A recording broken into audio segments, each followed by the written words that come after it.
I heard he says, all of you, come over here. Now you kiss and make up. I would have rather got him beaten.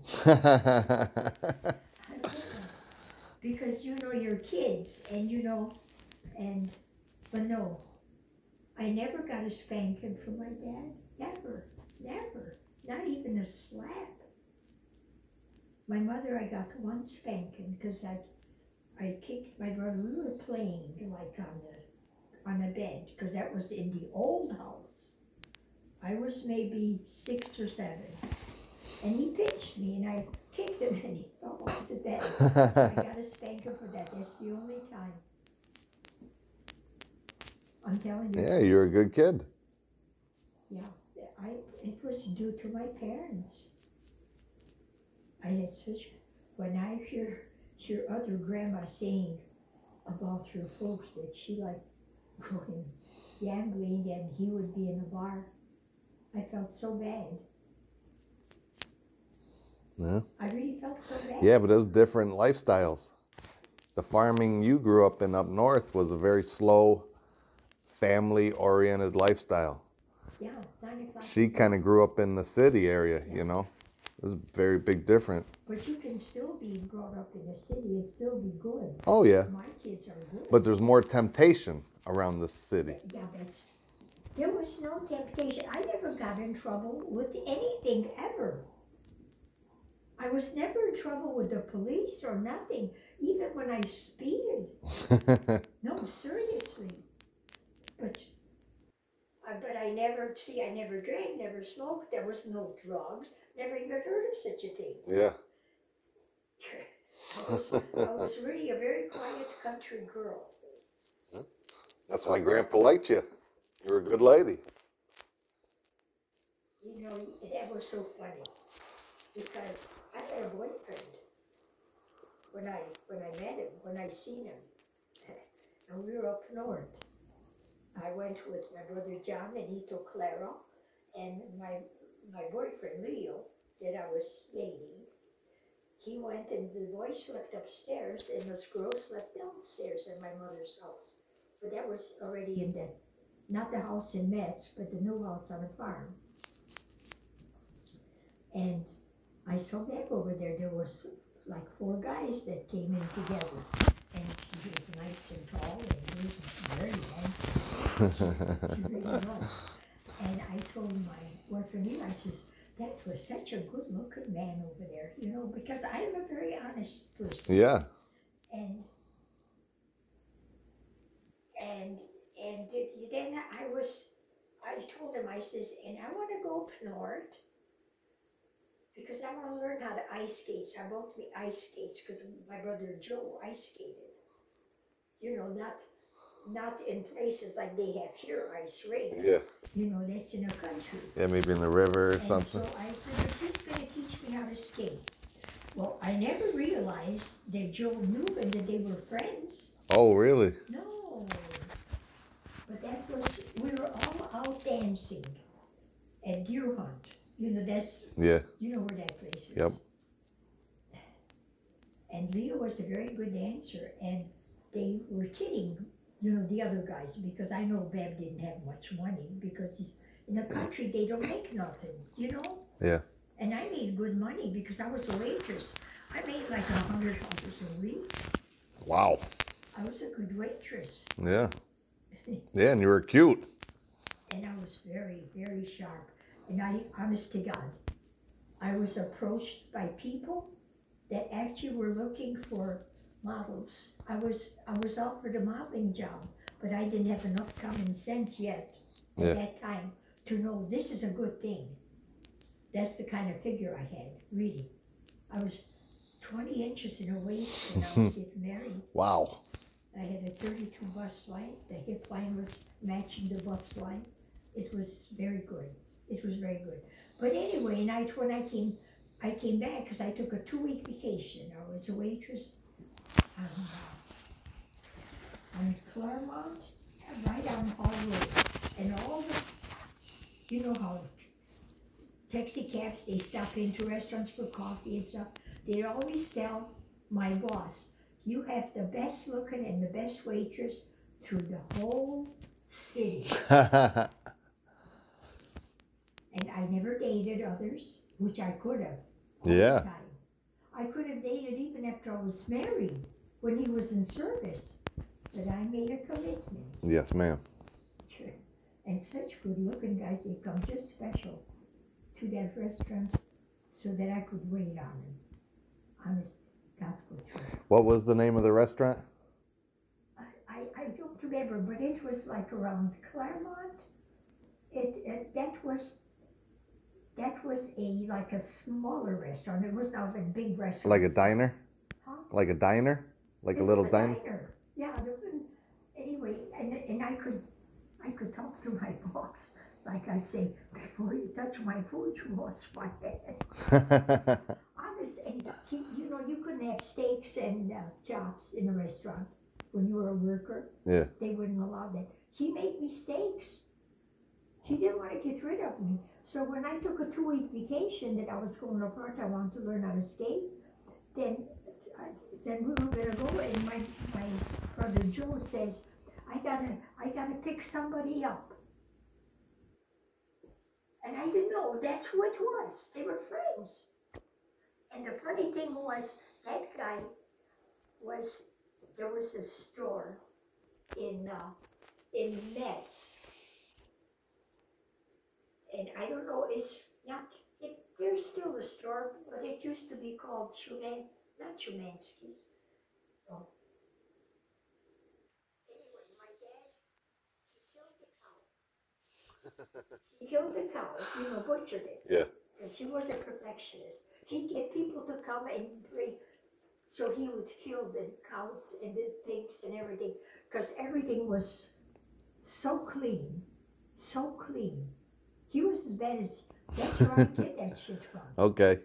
So, anyway, he was delivering the hind ends, because my folks, they didn't make steak. I don't think they even knew to grill steaks or whatever. We didn't have grills. Yeah.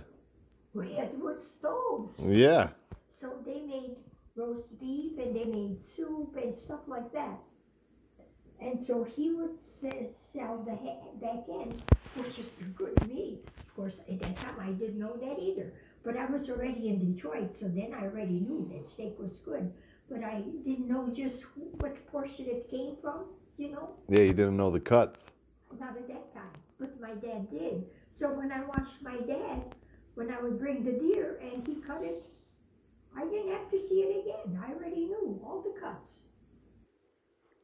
And so anyway, he took that in, and the guy that owned that shop, that store, I was with him, and I was very well dressed. I had a fur coat on, a good fur coat. I mean, not no junk. Really? Yes, I was making fun. And I was dressed, and I know I was a very attractive woman then. Oh God. You still are.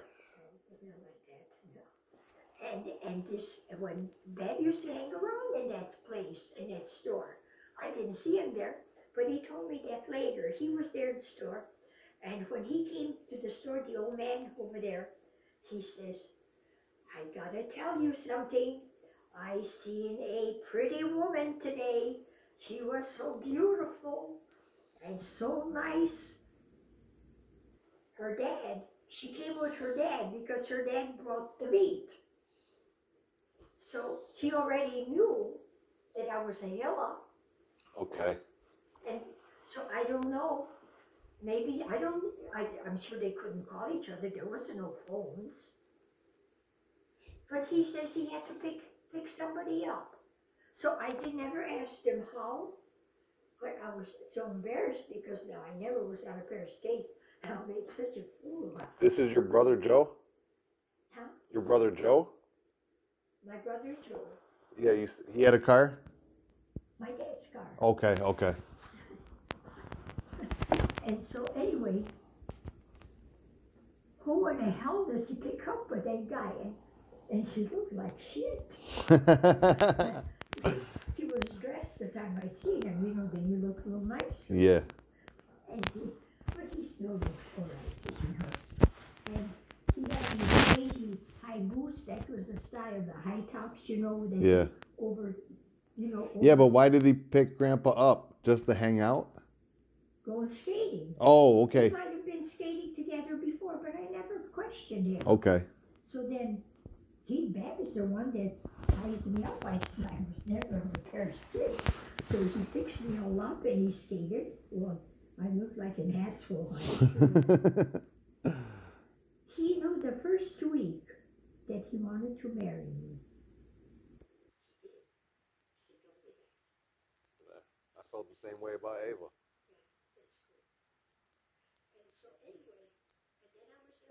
Except when I came back, like I say, I'm very honest.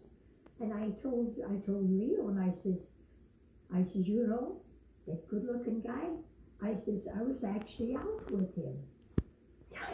Why? To make him jealous? No. I'm very Because you're honest. just, yeah. Yeah, don't- but how do you think that made him feel? Here he is trying to get your affection, and you're telling him, remember that handsome guy? I went out and hung out with him. Well, you know, I went with him about a year. But we broke up 3 times in that year. It was always for the same thing.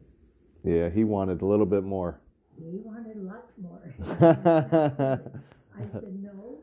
You ain't that kind of lady. No, because I never did that. Yeah, good. You know. You're a good woman. And so, you know, when he says, well, if you feel that way, why don't you go back? I says, okay. So I go to my boss, I says, Mike Manos was his name. He was a small Greek.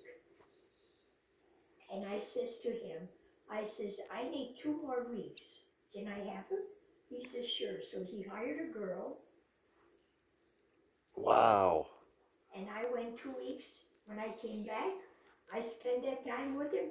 That time it had snowed and stuff. And there was such a storm, and I got dressed because I know that he's going to be over about 7 o'clock. And my dad says, you don't have to get dressed. He said, nobody's going to go out in this weather. Sure shit he did. He couldn't even drive in a dry. He left it on the road, and he carried me. He really, so help me God. And so when I came back and I says, you know, I have to tell you because I'm not a liar. I said, I was out with him. He says, then why don't you go back? I says, okay. I went back to my boss, and I says, Mike, I would like 2 more weeks. Would it be possible? And he says, yep. He gave me the 2 weeks. I got 6 weeks vacation. That's a good boss. Yes, he did not want to lose me, trust me. Yeah. Because he knew that I didn't play around with anybody. And That's a lot. That's a lot of time, Grandma. Yes. I went back and we spent the time. And in the meantime, I went out to somebody from the store up north with a guy that he worked at, I think it was Kowinski or something like that in Roger City. He was a pretty nice looking guy, and I happened to be shopping there, and we got to talking, and I told him that I was really born there, but I really am out from Detroit. And This is another guy after Grandpa? after I met Grandpa and I went with him, and so he says he would like to take me out for dinner. And I agreed to it. Not Grandpa. Another guy. No, yeah, the other guy. Okay. And he was a Polish guy. Nice looking too. And so he took me to Indian River or Sheboygan. I don't remember. I know we passed Indian River. It must have been Sheboygan. It's a long way. It was in a very nice restaurant. And I told them, I says, tomorrow, I says, I have a date. Tomorrow you can't come. He cried. In front of you? He cried in front of you? Oh, that's so And I sad. felt bad. I really felt bad. So, but I did go because after all, I made a commitment. But I didn't go with him after that. So then when I came to Detroit, and I leveled, I'm a very honest person. And I told him, and when we went out, this was my birthday. It was very quiet. We went out dancing. You and the other guy. Leo Okay. over here. And there was really no conversation. He used to always unlock my doors, and I didn't give him the key after that because that was my birthday, and he gave me $20 as a gift. He didn't take the time to go and buy me something. If you wanted to buy me something, I make enough money. That is not, to me, money is not a gift. Yeah. I'm sorry. That's why I always tried to buy gifts for people, because to me, that's not a gift. That's just that. You're funny, Grandma. No, and I had a good life.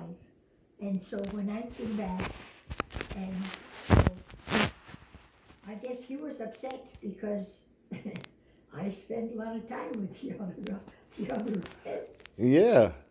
That's why there was no conversation. That's all right. You went for like 6 weeks. You left work to go hang out with other guys. Yeah, I did. I could. Yeah.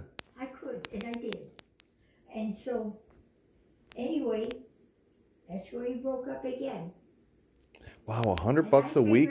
And I figured, before I jump at the other one, because I knew how much Van wanted, but then my brother John was getting married, and he says, who do you want to stand up to the wedding with, Leo or Van? And I says, I'll take Leo. He's a good answer. Look, that's how I was. I could do it.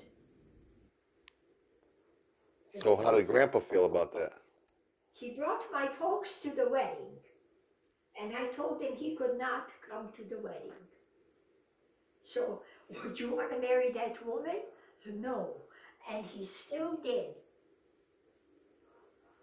And he was certainly not unhappy that he married me.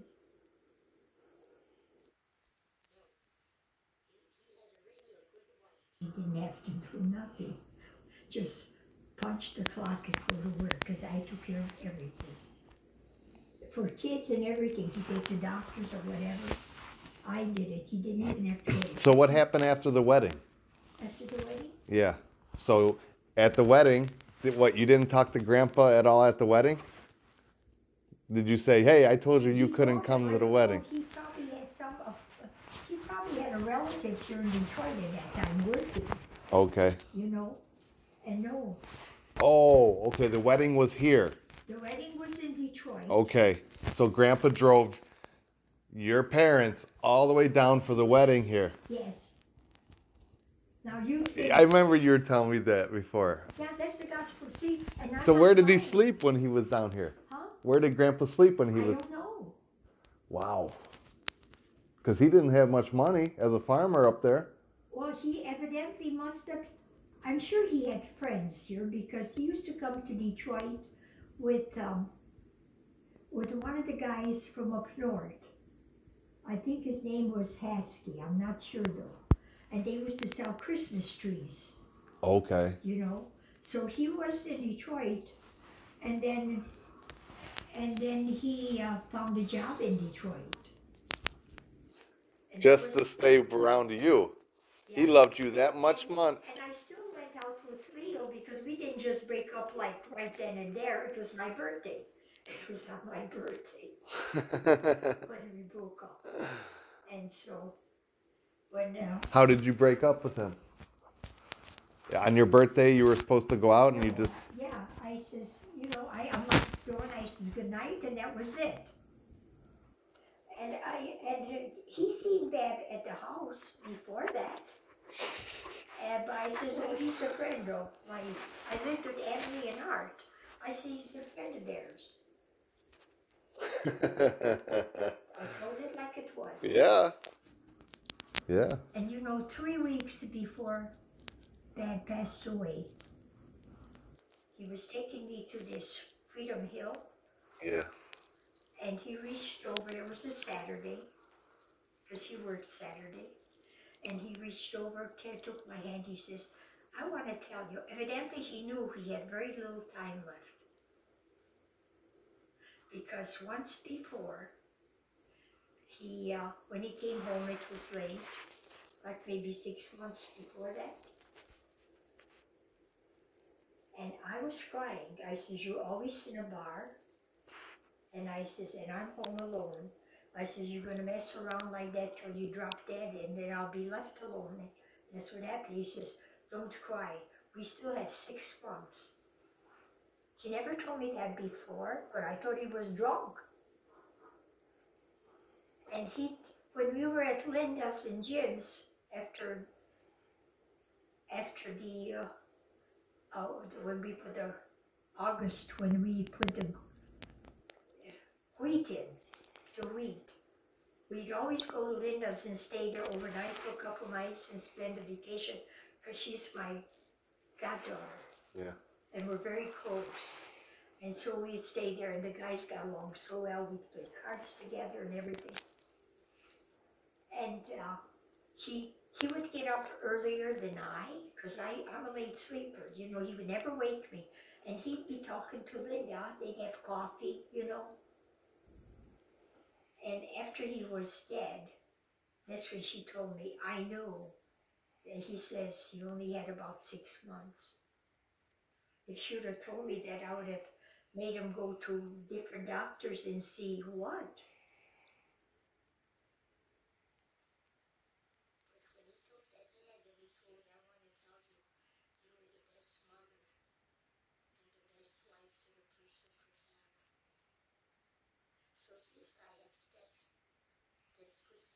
There. He loves you with all of his heart. He truly did. But I loved him too. It's the only thing important in life, Grandma. Yeah. That was, yeah. And we all get sidetracked. We all get sidetracked with all these, with money and. He had a problem, and maybe the problem was he was fighting in Vietnam with bayonets. So many were killed. Korea. Did I tell you that story? Yeah, I think briefly. Yeah, because I went to church every day and received communion until after I had, because I was like pregnant when he left, you know. And so it was so hard. And when at night, I would kneel down and I had that statue of the Blessed Mother. I would light a candle, then I would kneel down and I would say a prayer for her to watch over him so that he would come back. And before he left, I put a rosary in his pocket. And I says, whatever you do, don't take this rosary out. Because I know he wouldn't know how to say it because they didn't say the rosary. And she watched him. And they fought. I've got goosebumps telling you that. With the bayonets, they were that close with the enemy. So I'm sure that it was him or me, you know how I mean? Yeah. And I think that had a big part in his drinking. Oh, absolutely. He overlived that. He probably lived it every night. Probably. Because that happens even to Linda's husband. Yeah. And so when it got more quiet that so many were dead, and he was so tired and he fell asleep, he lay down, fell asleep, and the battalion moved because they figured he was one of the dead. And he found they were not around where he could see him, but he found the place where they were. I know she took him there, and then they had him working after that on these mortars. 6 people work on them guns, yeah. The big guns, and all 5 got killed except him. He got shrapnel in his neck, and they discharged him. So I know that she watched him and brought him home. I believe that too. And then,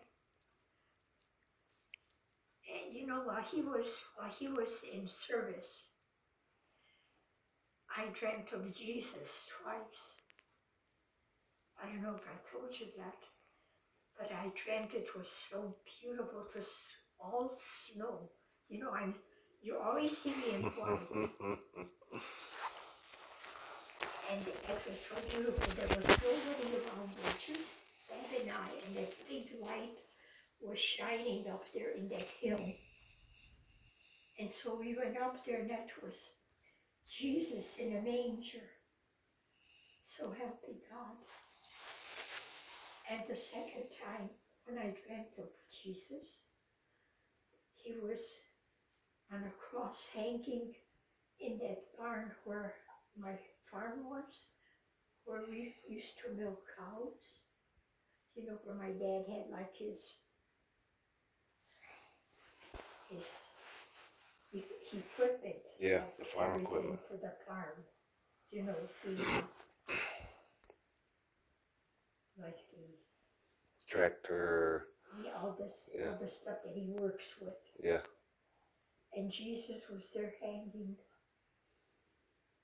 And I have never dreamt of him after. But I did dream of him twice. And then when it was that he got that stroke,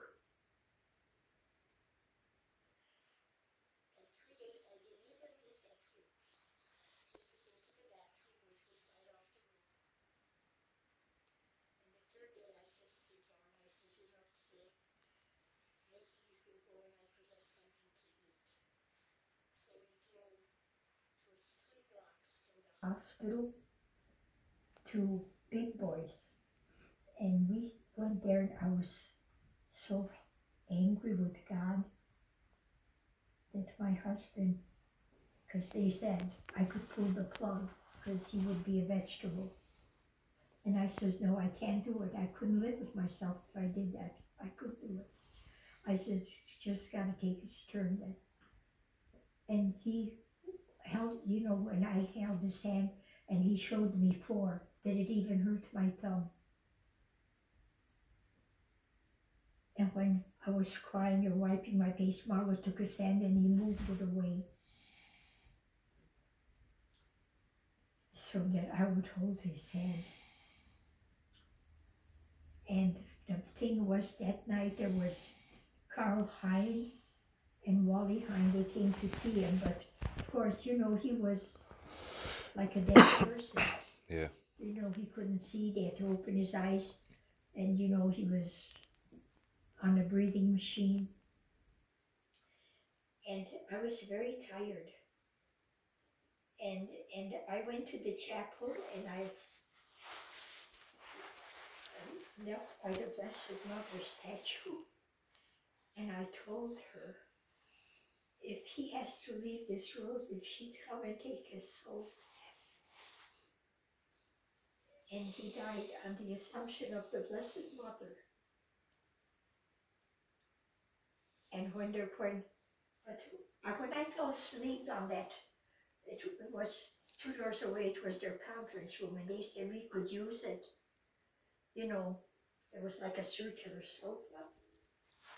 And so I slept on the one end, and I told everybody, don't everybody leave him, you know, so that somebody's always with him. And so when I had this dream, in my dream, somebody came and said, Grandma Hine, come for Dad. And I said in my dream, I says, no, I can't part with it. I love him too much.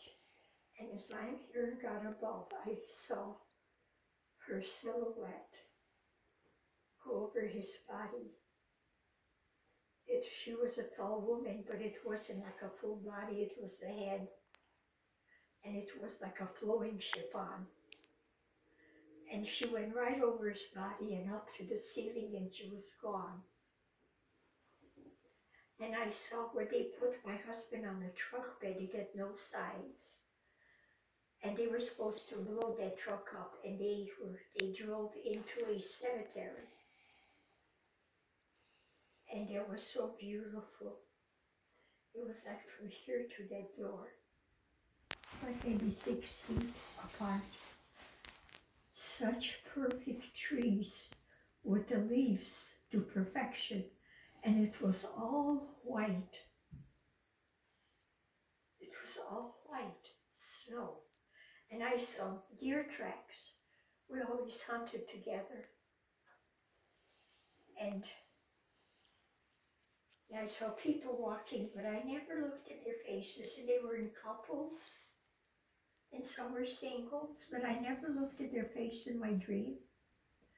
Now, these guys tried to blow up their truck, it wouldn't blow up, so then, I don't know, they disappeared. And there was like, you know how, see leaves going up a house? Yeah. There was leaves like that going up, like, I don't know if it was a house or a wall or whatever, but it was a distance like from here to, say, the wall behind the stove. And it had a belt about this size and a tan color, and it had full